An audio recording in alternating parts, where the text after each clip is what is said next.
Good morning, good afternoon, good evening. Welcome to the Venture Outfitter Weekly. We've got a number of different things that are happening today, and real excited. We're having kind of an informal conversation with our studio audience. I will be following the feeds on LinkedIn and Facebook. If you have something you want to interject at any point, let us know, and I will make sure that I share that. But let me hop on to the slides for today. What we're talking about today is how to explore the U.S. market before you enter. And we're going to, there's two different parts of today that we're going to talk about. I'm going to go over a few slides myself about some of the concepts. I'll hop over some of them. I will respond to the questions that you guys might have if there's specific things that you're interested in. We do a lot of programming around TechCrunch around this set of topics. And in fact, many of you know that I've been in 27 countries over the last 6 years. A lot of what we take to these other countries are these different programs about what's possible and stuff like that. So more about that as we get into it, but welcome to the Venture Outfitter. The whole purpose of the Venture Outfitter is, TechCrunch has all these entrepreneurs around the world, and part of the idea about the Venture Outfitter in this program that we call the Venture Outfitter Weekly is to have a community of practice to plug into, a community of practice of entrepreneurs. And I'm going to talk about that as one of the slides is going to be the venture valley of death, especially at those early stages. And early stages can be at the beginning of a venture, or if you're going across a country border, what do you need to do to get across and be successful in the other location? Because a lot of our entrepreneurs are working in one country and then are entering into a new market in another country. And it's almost like you have to restart the business. Thank you to DualWorks. DualWorks sponsors our studio. Linda Blackman was in Venture 417, which is a program from way back when. And she runs DualWorks, which is a co-working place. If you look at the MTA, the map of Austin, most people think that downtown's kind of the center of all the activity. It's not actually. It's if you want, especially if you want to be closer to all the artificial intelligence activity that's happening here. We're at a road called 183 meets 360 meets Mopac. Three of the major four roads in town intersect about 300 yards from where I'm sitting right now. And so definitely a nice place to be if you're looking for a point of presence from, especially if you're outside of the country and you're looking for a point of presence. They'll cater to a lot of the needs that you might have. And if you're not in the community sites, make sure you take advantage of the community sites. We're keeping our community open for any entrepreneur that wants to join. We do have a program that is a paid program. It's only $49 a month, called the actual Venture Outfitter. This is the first piece up, but the general community, there's a lot of different interactions, stuff like that. If you want to actually get more involved in the community of practice itself, get involved in Venture Outfitter. And the idea about that is, if you're starting the process of U.S. market entry, or you're starting the process of going after funding or any of the basics around that, there's a set of practices that we do that we call the Venture Essentials that we'll work with. And the nice thing about the Venture Outfitter is you have 1 hour of office hours available to you per week. That alone is extremely valuable. Yesterday, we're worked with the different entrepreneurs that are in that. And part of it is you can have someone to check in with. We have more advanced programs after that, but the truth is this is a great way to get involved in the TechCrunch and join us. And if you have questions about this, if you're in the chat, you can actually ask Jello. Jello's my assistant. He manages a lot of the community activities. If you're online, which let's make sure that I'm paying attention to the online. If you're online, just post into the just post something on a comment, and we'll follow up with you as well. We have a whole series of programs. They started on February 16th. About activities that are for preparing for coming to Austin. Although it's not really about coming to Austin. There's a program called South by Southwest that around 50,000 people come to every year during March 10th through the 15th. I've been going to it to South by Southwest since before, before South by Southwest Interactive even got started. And so I can tell you some of the long-term histories. But part of what we want to do is, whether you're coming to Austin or not, is have a series of activities that kind of help frame things in. This week, we've already mentioned, we're going to talk about entering the U.S. market, or exploring the U.S. market versus entering it. Next week, we'll talk about doing business in Texas. We'll have the former Secretary of State of the state of Texas to join us. So I've had several really good conversations with him in the past, and he just left the Secretary of State office. We'll hear a little bit more about his background and things like that next week. On March 9th, this is the day before South by Southwest Interactive gets started, and it's a great time to just plug in and say, hey, I need some help on my itinerary.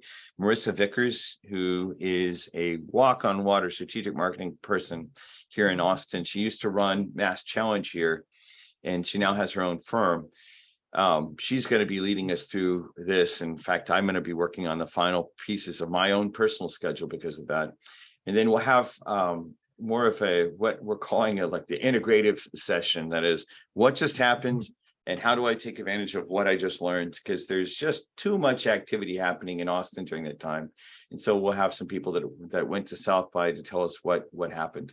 And then I will be broadcasting live from Lithuania. I have a series of activities that we'll be doing from Lithuania.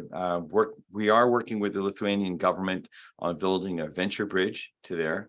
And so excited about to get to go back. It's been a few years since I spoke in Vilnius, and I really enjoyed Lithuania a whole lot. And we'll be kind of going over a lot of the technologies that are there, because this country of 3 million people has a surprising intensity in a couple of different areas of technology that will surface. And then on March 30th, there's a supply chain company that I happen to be a partner in, that is helping OEMs mainly OEMs in the United States, like car manufacturers, things like that, find suppliers in Mexico. And so because of the activities that have been happening on shifting trade away from China, but towards nearshoring kind of possibilities, we'll go in depth about that. Several different speakers will be talking about that. All right, take a deep breath, drink some coffee, and let's get started. So I'm going to go through a handful of slides, and then we're going to hear from an intellectual property attorney here in town named Bill Halsey.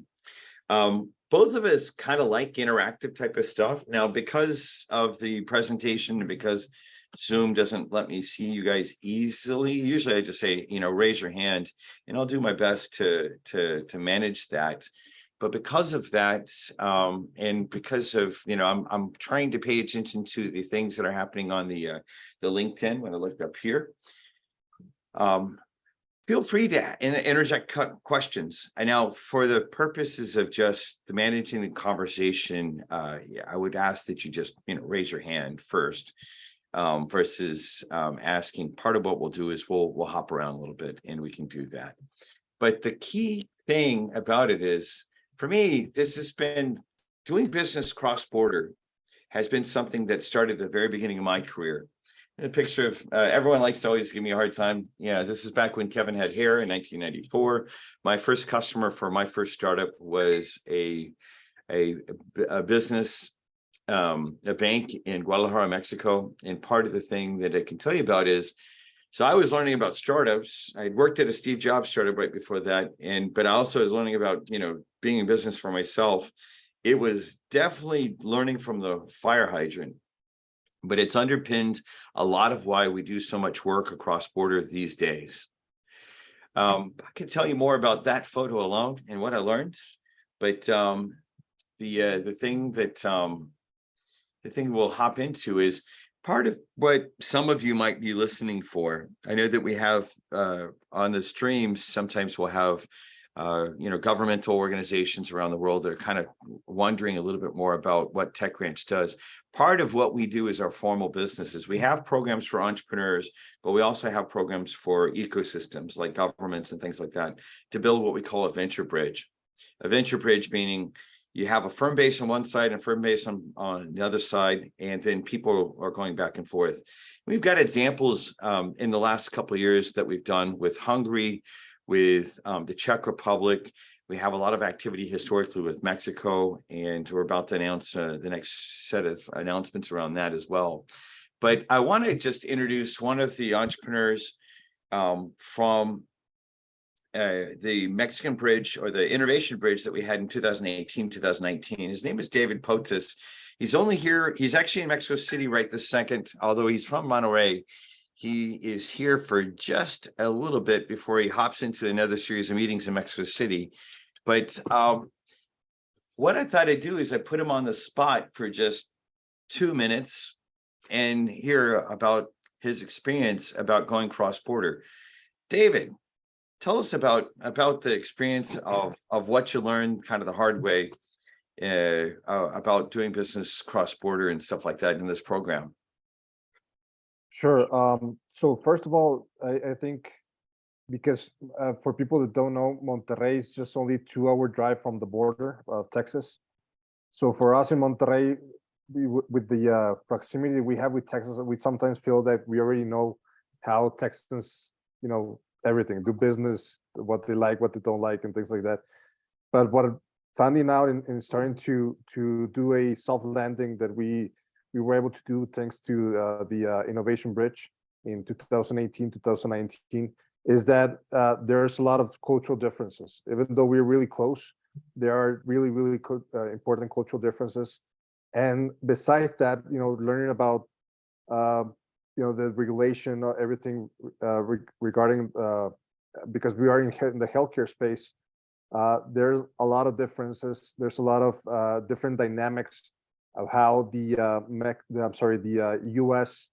Healthcare system works, where the interests, where the pains, and that is something that we had to adapt to. And going through the Innovation Bridge and going through Venture Weekly and Tech Ranch programs, we found both the information and also the connections that both Kevin and his team were able to give us, so that we can find the appropriate people so that we can bounce our ideas, bounce our project, bounce our products and services, and adapt to what we need to do to fit into the U.S., especially the Texas market.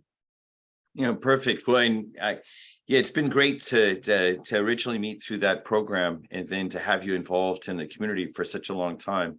What keeps you around, by the way, on being in the community of practice?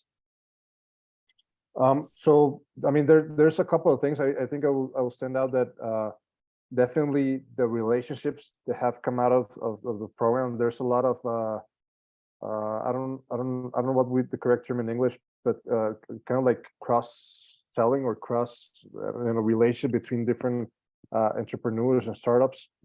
There's been a lot of that just out of the Innovation Bridge. It was 10 startups that were selected. I didn't know any of them, and just to getting to know a couple of entrepreneurs and a couple of startups, we made different relationships that came out to work for us in terms of technology advisory, in terms of investor relationship, and different subjects. Some of them even most important or more important, that it's not often talked about, talking about mental health, talking about the different struggles that you sometimes go through as a startup, how to make the startup survive. And sometimes those are things that you sometimes feel that you're the only one going through those troubles. So to find a community, like, okay, this is something that you're not alone, and this is something that you can share experiences and share solutions, has been very beneficial for me. And the other thing is just going through the program and through the subjects, different speakers that you and your team have invited to, that give us a lot of information regarding a whole lot of subjects. One that definitely stands out for me, I can't remember his name. I know he's a close friend of you, is the Bootstrap, the one where you started the Bootstrap Austin, but Joy, no doubt. But yeah, exactly. I struggle with his name, but that's definitely a session or a Venture Weekly that I definitely remember often. of how that sometimes you need to bootstrap your own startup and go into the resources that you have so that you can continue moving forward. So I mean, that's just an example of, you know, different values that I have gotten into. And I mean, and just the last one, and I think it's also the connections that I mentioned this before, but the connections that TechWrench has, it's amazing. So ranging from different startups to potential investors, potential clients, you know, attorneys in terms of you know, building your startup in Texas, going through regulation. Everything is almost like a silver platter in terms of what we can find in terms to do the soft landing in Texas. Well, so well, David, thank you for hopping on. I know you have a sales call that you're about to be hopping into there in Mexico City. David exemplifies a lot of what I like to point to about this whole idea about getting involved in TechWrench, whether it's your, you know, directly in your own company or through one of the venture bridges. The venture bridge he was involved in was funded by the federal government of Mexico, as an example. But you can actually plug in directly. But the great thing about it is having that set of community of practices. I think that one of the biggest things that I wish that I'd had when I went to Mexico that first time is having anybody to talk to say, what the hell, what do I do? Because, you know, we go through culture shock, we go through all the different things, and it's really difficult to deal with. Thanks, David. What we'll do is we'll hop back into the slides, and I know one of the things that I'll ask is Jello is going to tag David in today's Venture Outfitter Weekly program, and so if you have follow-up questions for him, actually, we've had him talk before about just his experience and going in more depth. We'll do that again. Starting April 1st, some of the things that I'm actually going to go through on the next set of slides is I want to have entrepreneurs that are actually, or startups and scale-ups that are actually, you know, paying their own way to be able to like gain access to some of the same programming that David had through that formal venture bridge. And obviously, part of what we're attempting to do here is build more venture bridges. And I'm going to be talking to a lot of different organizations about this during South by. But thank you, David, for that. We'll have him back and talk a little bit more. Part of the whole thing is you're always, if you know, there's whether you're at the very beginning of the company's history, or you know, you're actually at the some later stage, this venture valley of death concept. This is the enemy that you're always up against. And so having a group of people that you can plug into to get across that is really important. Now, I have a framework that I developed, and I won't go into all the details, but you have to have all four areas of the framework, right? You have to have the motivations to be able to deal with going to another country, entering across, especially whether you're in Mexico and you're coming to the United States or something else. Dealing with the mechanics. Okay, what are the things that I have to know? We're going to hear from an intellectual property attorney, Bill Halsey, in just a little bit. So some of the mechanics are stuff like that. Some of the mechanics are what we heard from David. The structure, you know, I have to have everything from an office to all the different basic type of things like that as well. And then the culture. How do I actually, you know, go across culture? We could talk about this again. Or the model that it came up with based on the other people's work, but there's some really interesting things that we can share about that. The main thing is you have to recognize that the US market is one of the most competitive markets in the whole world. I would call it a red ocean. And so the main thing is, how do you actually get out of the red ocean into the blue ocean? Why is the red ocean red? It's because there's so much competition. And the key thing about stuff like that is finding a very tight entry market. One of my favorite stories to tell is my buddy Raj Shah sold his company for $500 million. And people say, how did he do that? Well, you know, he was targeting a $4 billion market. But truly, he actually said, hey, there's a $200 million market that leads that $4 billion market. And then out of that $200 million market, there's a $20 million market that leads this, the $200 million market that leads the $4 billion market. Most entrepreneurs that I'm talking to that are entering from some other country, they talk about the $4 billion market. They don't want to talk about the $20 million market. The problem with that type of thinking is it's impossible to attack unless you have a lot of money, a $4 billion market.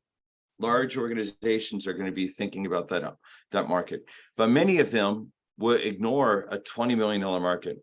And now that's, they won't be able to serve that $20 million market. It sounds like it's small, but the key idea is to have that entry market figured out. The same thing you might see about, the early adopter. In this case, your customer or your prospective customer might not be a true early adopter, but there's someone that's fairly early on in the process. We can go through and talk about this as well. The early adopter notion that they might have here is that they're going to take a risk on a foreign-born technology and a foreign-born set of teams. And part of that is many people just forget, they forget about, that it's almost like you're restarting the company as you go across a country boundary. So the main thing is to figure out how to minimize that risk to relationship. One of the ways of doing it is squeezing down to a very small market that you can really learn the pain in. Now, we have a 6-phase engagement model. And if you're interested in hearing more about this, we have, the main thing that we try to tell people is don't come to the US until you've done all of these steps, like these 5 first phases. The difficulty I see is a lot of foreign-born entrepreneurs will come to the US hopping in, full feet into the water and, trying to land in the US, and they're burning a lot of cash. In fact, one of the places that I saw the opportunity for this is I would hear about entrepreneurs from other parts of the world that would land in Silicon Valley, which Silicon Valley, by the way, the networks are much more closed than Austin. Austin culture is just more naturally open. I think it used to be like that, Silicon Valley, but it's not as open as it used to be. And it's really expensive. So part of the thing to look into is how is it you can stage all the different pieces of entering into the market without hopping, feet first into the, opening up an office. Or I just talked to an entrepreneur from Mexico who, said, we're coming to the US, we open an office and all that sort of stuff. And I'm like, hey, well, where'd you put that office at? And he's, it's like, well, yeah, it's not that he made a bad decision. It's just probably, he did the decision on his own. And I would probably suggest, some different things to look at and things like that. So part of it is, how can you do all these type of steps? And we can go into more details if you're interested in our programs.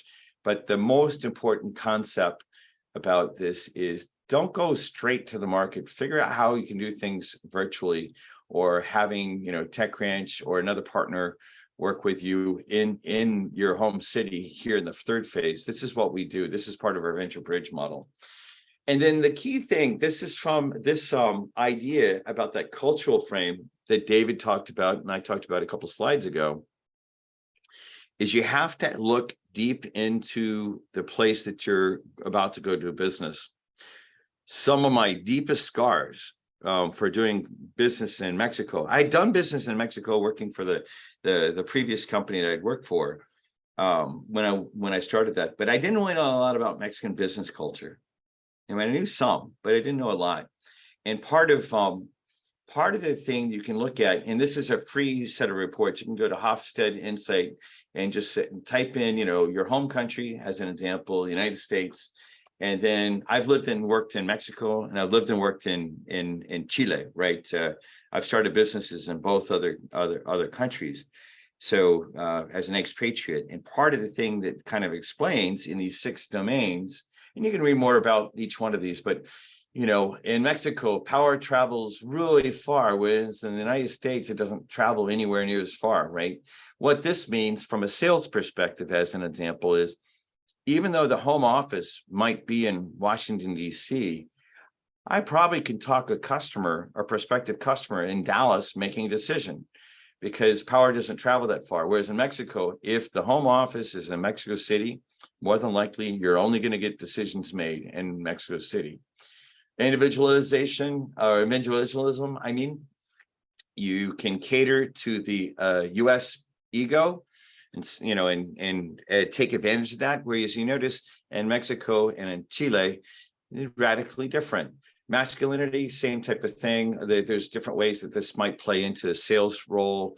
Uncertainty avoidance, again, in the United States, one of the nice things, a lot of entrepreneurs that are foreign born, when they're looking at the US, they say, hey, this is a really new technology. Well, the truth is that the average US person, because of their uncertainty avoidance, might actually say yes much faster than the entrepreneur from another place would imagine. And it's kind of funny because I've had customers, I've had entrepreneurs that are in our programs that didn't realize that the US based customer had said yes, and they need to stop selling and start implementing and get paperwork signed and stuff like that. This is a good example. I could go into the details about this all day. We will be doing this as part of the kickoff we're going to do in April. If you get involved in the Venture Outfitter program, we'll do this. We have kind of a heavy version that we'll go through, and then a light version. The light version we will kick off and is accessible in that program. If you're interested, make sure you let us know, because I really want to make sure that this stuff is available. This information is available at the earliest stages, so the entrepreneurs that are coming to the States, especially to the US, can take advantage of this type of knowledge. Lots of different entry modes. Are you exporting physical products? Are you licensing? Are you franchising? You're doing a joint venture where someone else is actually your party on the ground, or are you doing a subsidiary? There's lots of different things to consider. And like I said, we'll go into more details about that. Okay, I am only trying to give you kind of a high level taste of some of the decisions to be thinking about. I have, because of the programs we do in those 6 phases, we have quite literally, many full days worth of programming to go through. And part of the number one thing I'm trying to do with like giving you a taste across all those different things is, what are the questions that we might ask in reflecting on that? What I want to do now, though, is Bill Halsey, who's done a lot of the intellectual property for me on some of my ventures, as well as our companies that we've worked with, is here and is going to share some of his insight. And I'll be quiet and allow him to take over. I'm going to be clicking his slides, so just tell me what I got to do, Bill, as we go through it. But he's done everything, like the Tech Ranch trademark was trademarked by Bill's firm, and as well as, there's lots of patents and stuff like that as well that we've been involved with, and other companies that we've introduced to Bill and his group of attorneys. But I asked him, we were talking this last week, and I'm like, hey, Bill, you've done so much work across countries. Why don't you share a little bit about what's up and what we should be considering? Go right ahead, Bill. Thank you for being here today. Here it is. Okay, can you hear me? Yes, sir. Okay, good deal. So I'm going to, in the next 10 minutes, try to be succinct and focused. What we're going to talk about is the importance of intellectual property in a startup company. Let's go to the next slide. So what I like to teach a company to do is to understand that intellectual property needs to be approached in a holistic way. The essential characteristics are know-how, trade secrets, patents where appropriate, copyright where appropriate, and trademarks where appropriate. Next slide. That may have a several stage, so you may have to click that a little bit. Okay, so yeah, here we go. This is good. So this is a hierarchical sequential diagram of what you do from a startup company to a large company. The bottom of the slide where it says to survive, which a lot of startup companies are focused on. The first thing is beginning to designate and separate out what are the company's intellectual properties, what's protectable by trademark, what's protectable by copyright. And then as the company does well and the company moves on, what do you do with your intellectual property to grow? You communicate out what are the company's intellectual properties. And then you start assessing the values of these properties.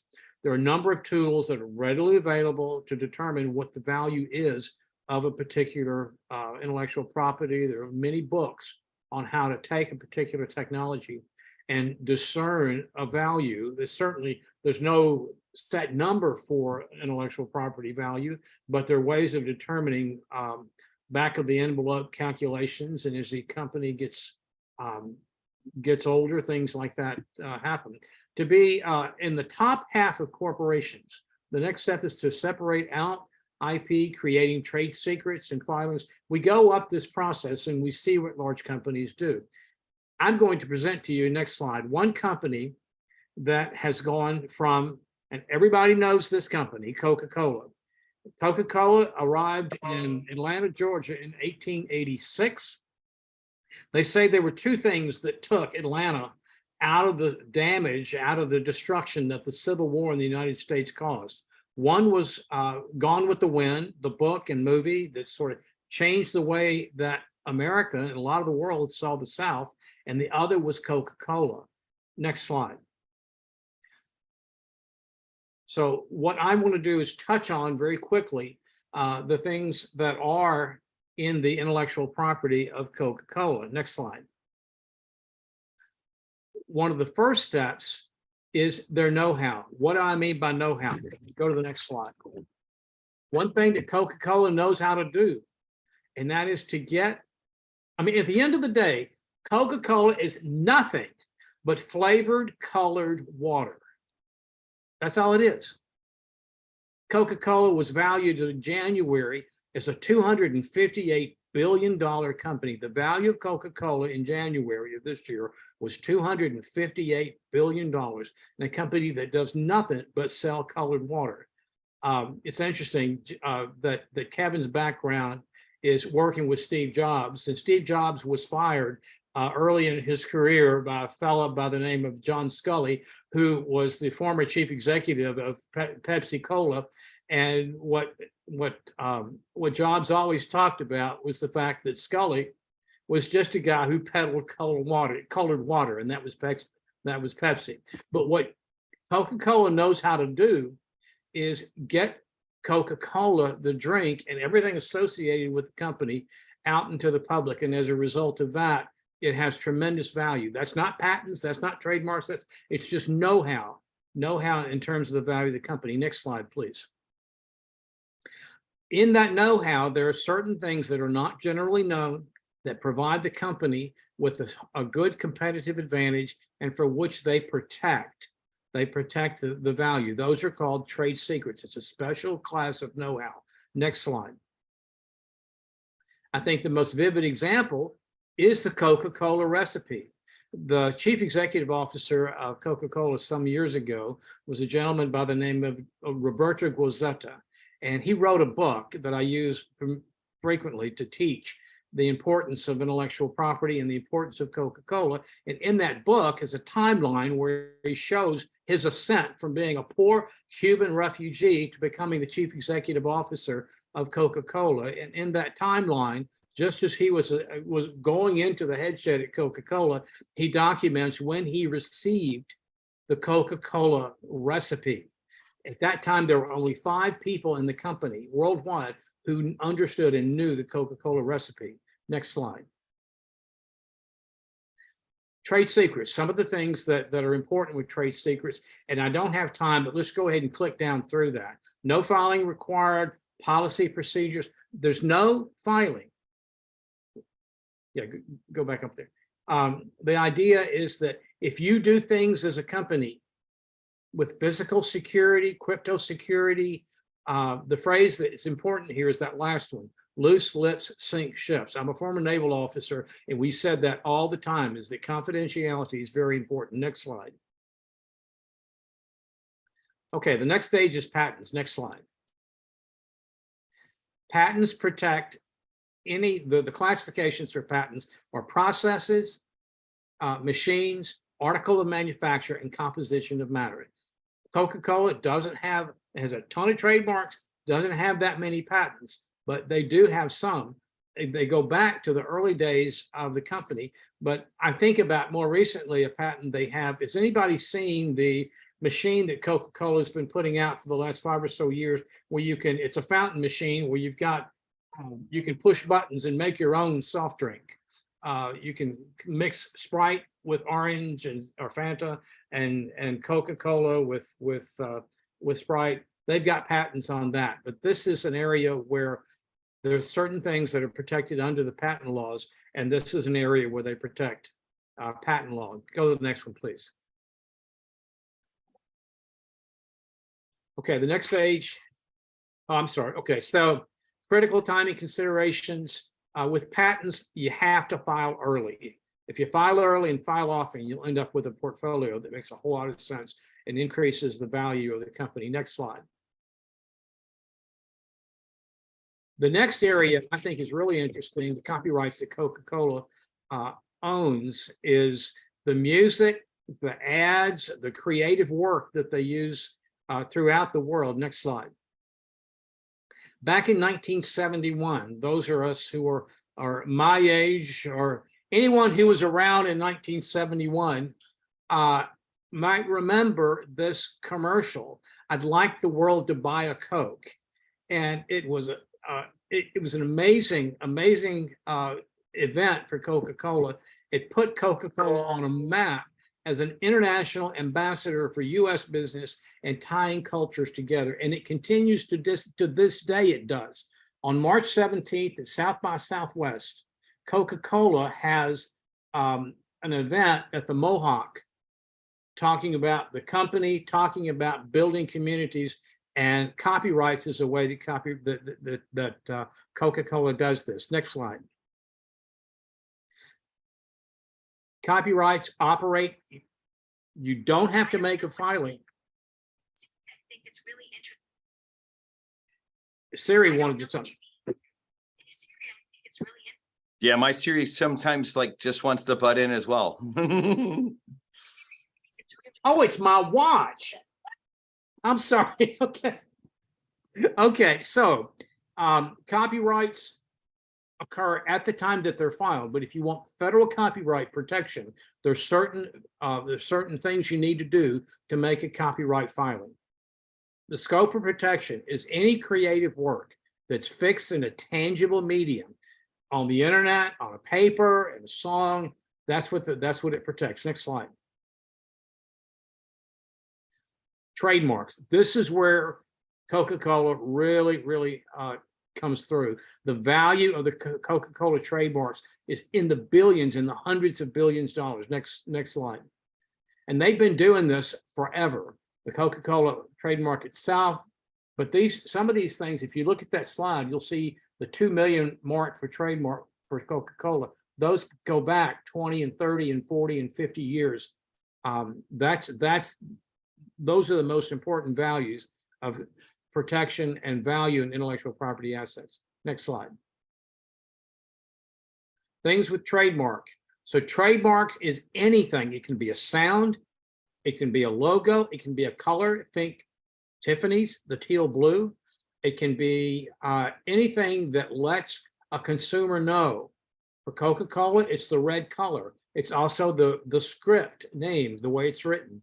These are the things that are important for Coca-Cola and their trademark filings. Infringement occurs in trademarks if someone puts on the marketplace a mark that is confusingly similar to the mark that a trademark holder owns. Trademark is different in that if you really want trademark rights, you need to file with the U.S. Patent and Trademark Office. We do that on a daily basis, and that's the most important thing that I think startup companies need to be focused on, is what is your mark? How do you establish a presence in the marketplace?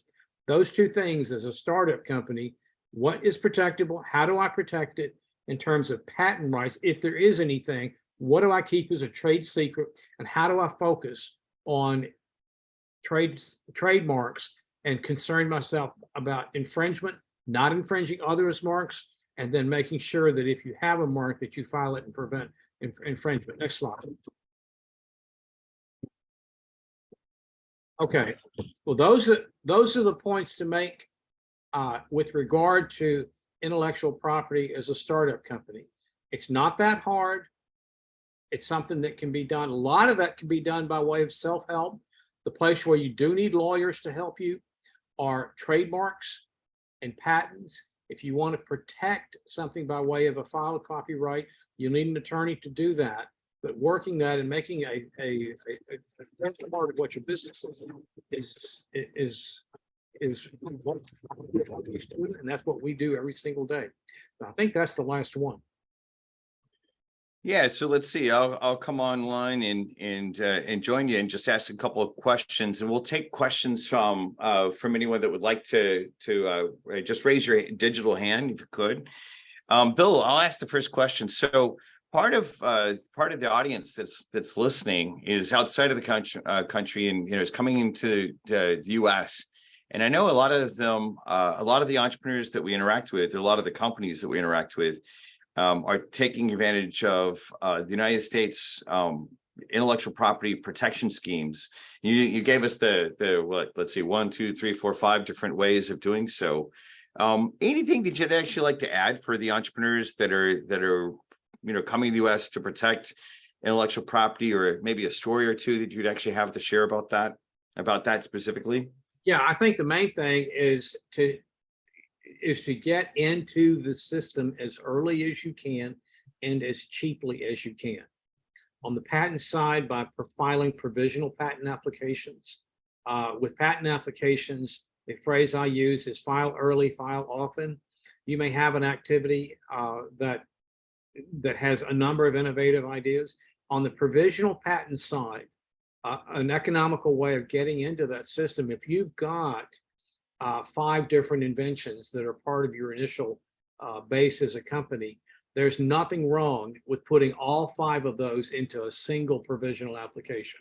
Because once that application is on file, it's pending, and everything that's in there is pending. You've got a 1-year period of time to go from the provisional application to the non-provisional application. And you may decide when you do the non-provisional that there's some inventions that are really more important than others. Well, then that's where the non-provisional application comes in, and you can file separate non-provisional applications and claim priority to that filing that you made as a provisional application. The other thing is that with that U.S. provisional application, you can file patent applications all over the world, and all patent offices in the world will recognize that provisional U.S. filing date as your priority date of invention, so that if anybody comes in after that, they are subordinate to you, and your protection in the U.S. system by virtue of making a filing in Europe, and South America, and China, and Australia, it's all protected and all recognized by virtue of your having filed the U.S. provisional patent application. Give us an idea about that. So I know patents cost this much and take this much time versus a provisional, just so people see how at hand the provisional process is. What's it take to file a provisional? It takes a complete description of how to make and use the invention. There's a filing fee. The filing fee depends on whether you make more or less than $220,000 a year. That filing fee is $75. You need to file drawings. These days, we changed the system some years ago with the America Invents Act that Texas Congressman Lamar Smith put in place with Senator Patrick Leahy. And in that system, we went from a first to invent system to a first to file system. So it's really important to make sure that that filing that you make for the description of how to make and use the invention for the provisional application is as complete as it can possibly be. And so getting that, there's no page limit for a provisional application. So however you describe how to make and use the invention, the other point is nobody sees that provisional patent application. So the date you get, the priority is important. It's not part of your non-provisional application filing. So no one will see that when they search your patent number and see what you filed for the non-provisional application. So yeah, so I can disclose a lot more information, and I can put all sorts of information into that provisional and not worry that it's going to get exposed to the world, right? Yeah, that's the thing. You assert that date with the non-provisional, but the 3 pieces that go into the provisional filing are going to be the legal fees. That's the biggest amount, and typically those range about $5,000 for all the legal work and representation for that filing. Then the drawings typically ours run about $70 a page, And then the filing fee, if you have the ability to claim micro entity status, is $75. Perfect, perfect. Well, and so the main thing, and just stepping back from the conversation that what I'm saying and what Bill's saying, if I could start driving just a theme or two, part of what I like about what Bill focuses on and what he counseled me on as an entrepreneur in the past is, and what I'm saying about some of the U.S. market entry type of concepts is, figure out how you can, don't bet everything. Just come up with a hypothesis, then put a stake in the ground, test it, and take the next step. Like whether it's with a provisional filing, like what Bill's saying, or on my side, it's like, how do you actually explore? I'm wondering if we have any questions. We have a little bit of time that we can take a question or two. If there are questions from our entrepreneurs that would like to ask. David Nichols, who has an AI company based out of Prague, Czech Republic. David. Thanks a lot. Bill, thanks a lot for that very interesting presentation about the intellectual property protection. I just wanted to ask you real quickly, what's your position on software patents, especially given that they're generally not valid outside of the USA? Yeah, so where I have friction with the software patent is in the area of business methods. And that's something that's evolved over the years. In the summer of 2014, we received a case from the federal courts by the name of CLA versus Alice. And what that did was really curtail the business method patents. What we do is we file software patents every day. That's part of what we do. But we've learned a lot in terms of understanding what needs to be in the description of the patent. And the main thing is there has to be a structural component that is being addressed, being modified, being improved or changed as a result of the subject matter of your software, what your software does. I'll give you an example. We have, there's a game in the United States called Kiss Cam. If you've ever been to a sports arena, the camera goes on the people watching the soccer game or the football game or basketball game, and it zooms in on a couple. And the couple is shown. They show it on the jumbotron in the stadium, and what the couple is supposed to do is kiss, and everybody applauds them and all.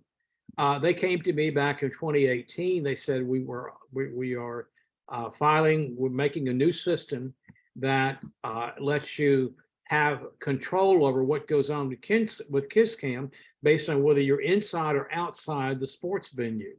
Well, what we did, we wrote that case as a piece of the stadium itself and how that how that software changed the control of what people could do based on what they were in the stadium on their mobile device.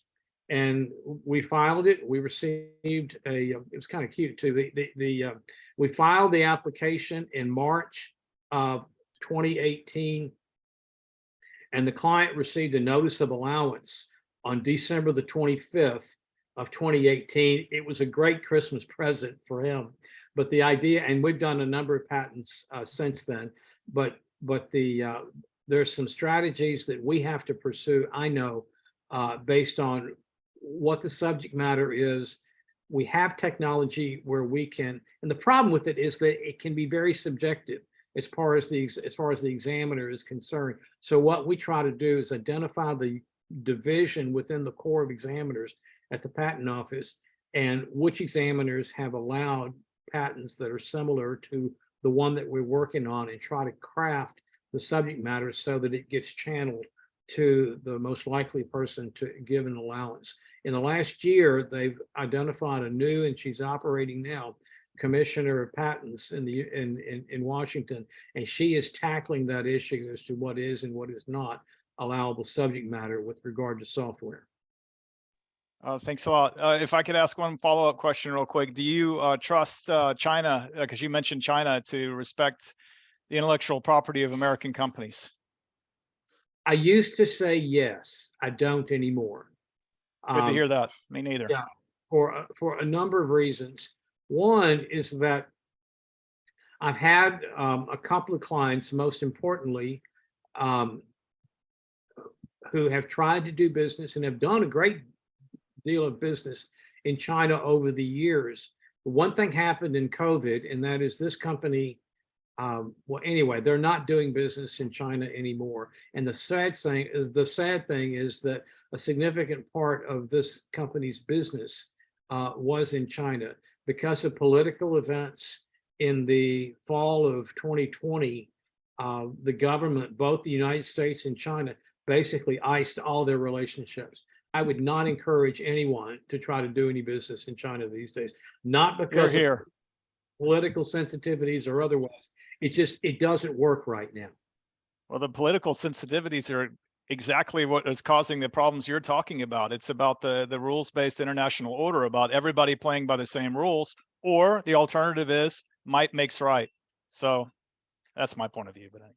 Yeah, Let's do this. So I have a couple other questions that are coming in from Lindsay Powell posted a question. And by the way, everyone that's watching on the streams, Lindsay also mentioned that Zoom over LinkedIn keeps stalling. We'll figure out what that is, what behind the scenes is stalling things. But he went ahead and texted it to me as well. It says, question for Bill Halsey: what does he advise concerning a startup in the USA having prepared CDAs/NDAs, sales agreements like distribution, T's and C's, terms and conditions on RFPs and invoices, especially where a client wants to strike out a clause and rewrite it? Thanks.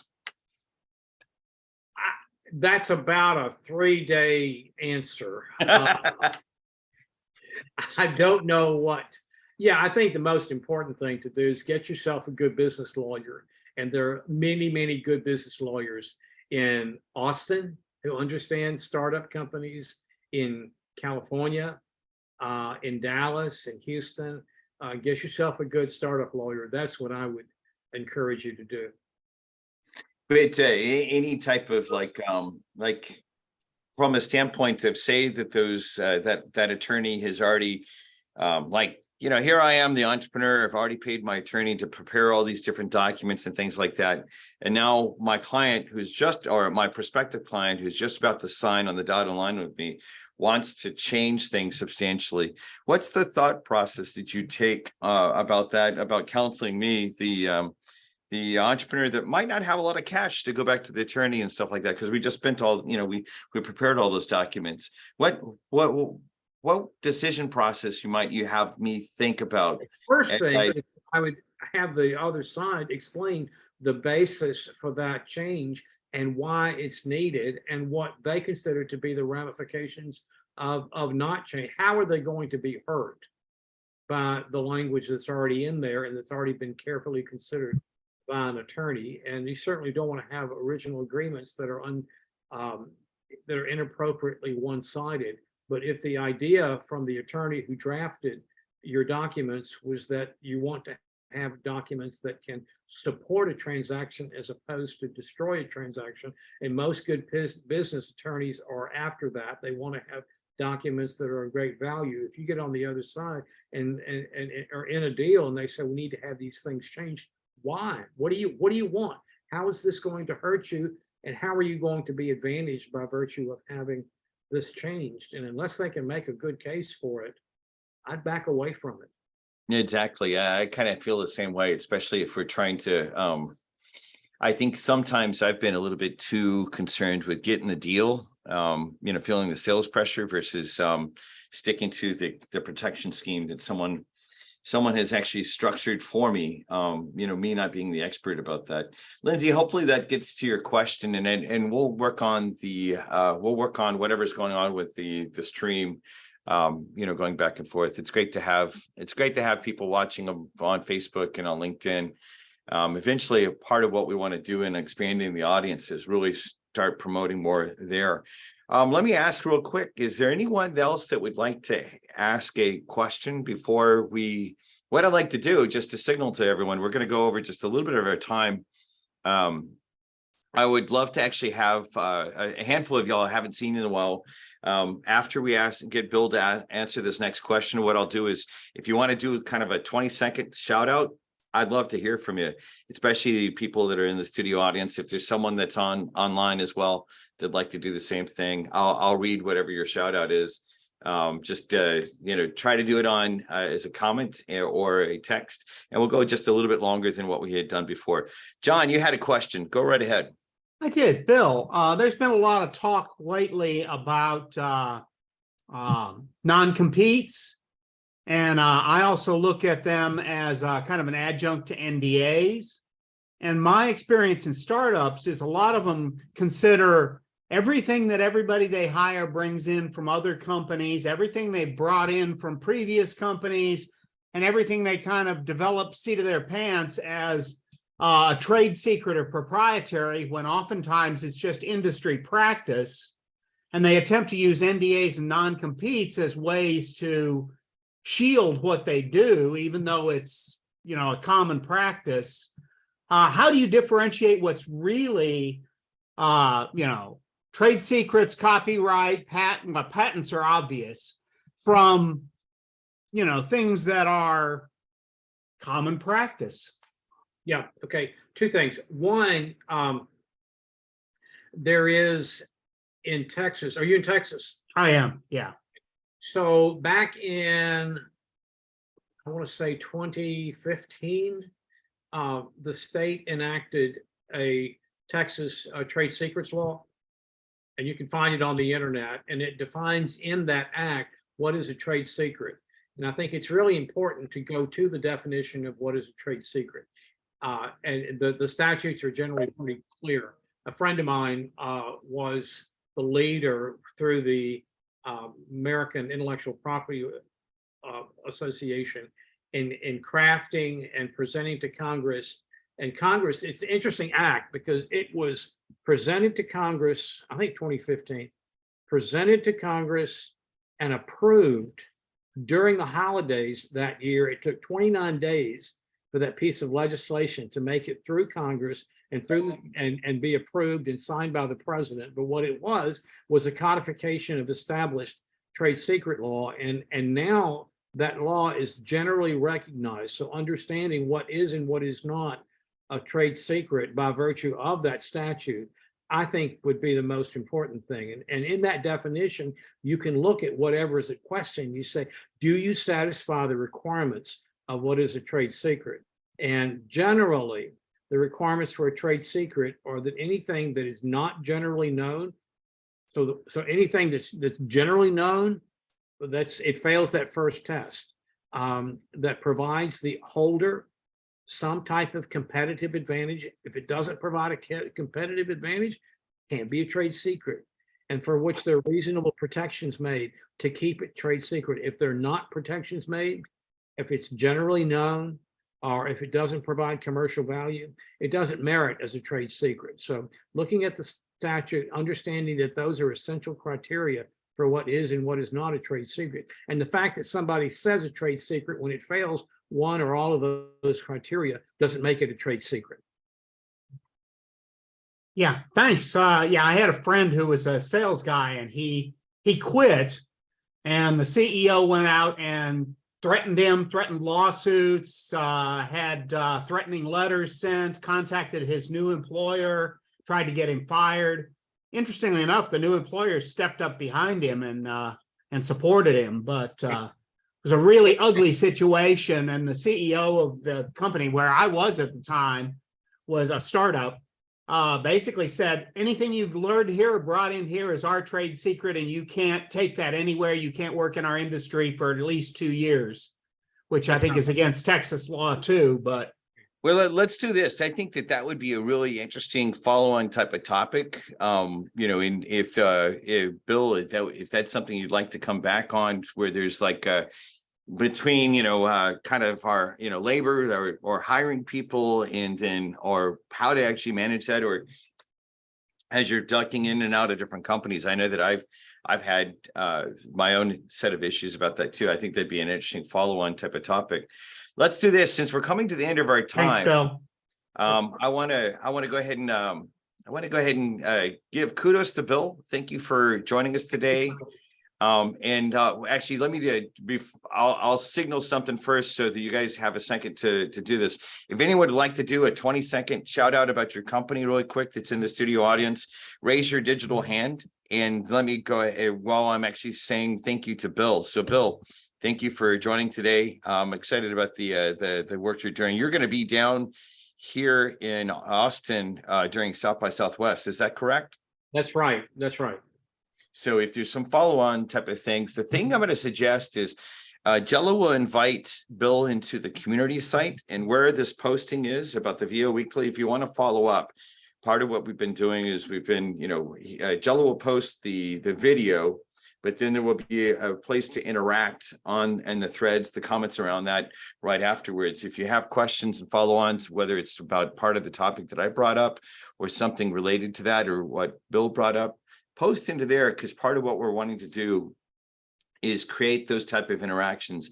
And sometimes it saves a lot of time. Like as an example, if three of you have the same question for Bill, instead of him having to spend time to respond back to 3 different emails or something like that, this is a great way to get the community kind of doing what it does best, about being a community of practice where, one of you might ask a question that we can discover things that we didn't know in those comments back and forth. That's the power of being able to participate in the community. So thank you, Bill, for being here today. Thank you for always. One thing. Yeah, go right ahead.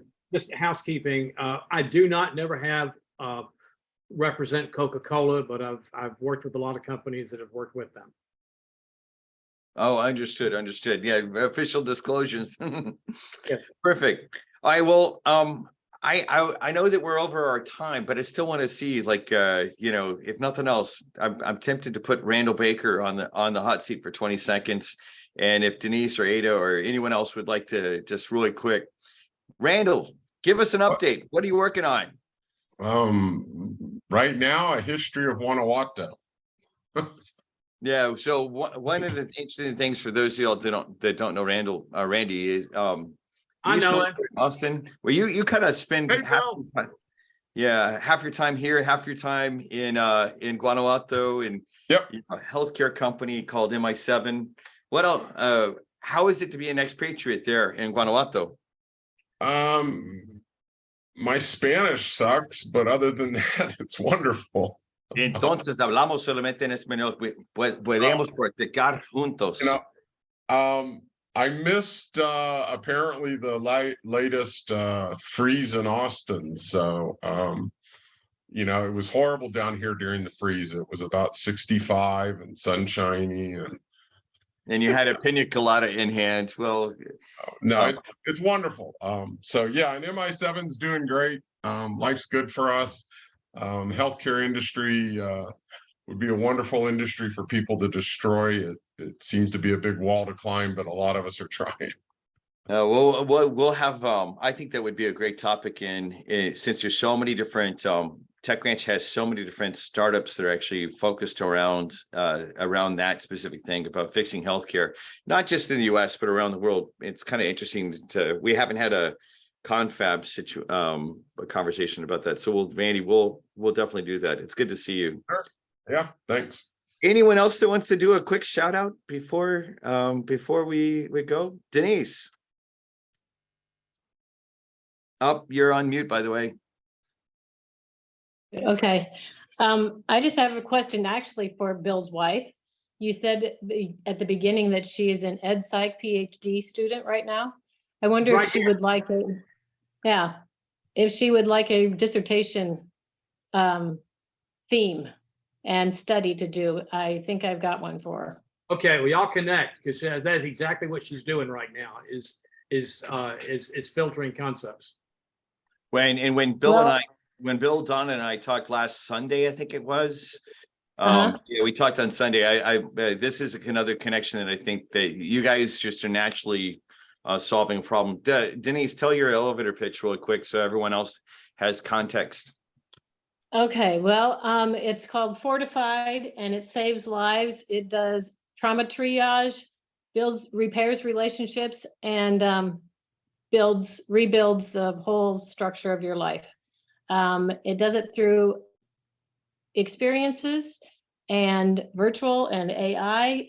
It tracks the successes of the decisions that you make, and we go from there. And I think we have a way of looking at it through observational kinds of things, especially with younger children, but everybody anyway, to look at behaviors and decisions that we're currently making and do a little bit of predictive behavior stuff of what behaviors trigger concern and what behaviors don't, and how they use their anger to solve the problems that they're going through may be one of the indicators. But that's all theoretical at this point in time. I have observational data, but I don't have, the psychometrics. So Denise has that's been an what I'm educator looking at. Denise has been an educator for 40 years. And one of the stories she didn't quickly tell you, but I'll mention, is that an earlier version of this model that she's working on has saved like fifth graders before. Yeah. There was a fifth grader that had a suicide plan that her model intercepted, and was able to see that that child was taken care of, and then gave that child a long-term resilience. So yes, thank you all for that. We'll get a chance. And Donna's PhD dissertation. This is what's crazy about me getting to see these kind of connections possible around the world. Donna's PhD dissertation is around, can entrepreneurship and entrepreneurial tools be used at the earlier stages to create resiliency among young people? And everyone already knows my answer. It's like, claro que sí, como no, Jackpot. of course. Jackpot. So perfect. Well, I tell you what, thank you, Bill, for presenting today. Thank you for everyone that joined in the studio audience online for the LinkedIn group. I appreciate the feedback. We will, I'll ask that Jello looks into why there was some glitches with the stream, and we'll keep on getting better at that. But let me go ahead and bring up the last slide. Or the last couple of slides. If you actually are not on our newsletter list, or you want to sign up onto our mentor list because you have scar tissue to donate to others, if you want to get involved in the community, there's a set of different URLs that are here that are available at techranch.com/connect. Please take advantage of those. A lot of times I'll get emails after these programs. Hey, I really want to be involved in that. Do this. You can go straight to this URL, not wait on me, get into the community, and then find the place where we're posting this VO Weekly, this session today. And the great thing about it is you can go ahead and get involved in the connections. I'm used to doing the connections like you just heard about between, Bill's wife, Donna, and Denise. I've been doing that because I'm a super connector around the world now. But the truth is, to really take it to the next scale, we want to start doing that in the community software. And so there's all sorts of different places to connect in. Just as a point of entertainment, in my preparation here, I found the YouTube for the Coca-Cola song, and I'll let you distribute that if you want to, everybody there. That sounds good. We can just hold hands and say, I'd like to teach the world to There sing. it is. It's in every. Yeah, we'll post it onto Jello will post it into the show notes, both on the YouTube as well as there. That'd be perfect. All right, well, I tell you what, it's always if you want to stick around after we close out the streams, you can. But for everyone that's watching one of the streams, it's always my honor to be a part of a community of entrepreneurs that are driven by vision and values. Let's go change the world for the better together. Thank y'all. Have a great day. Take care.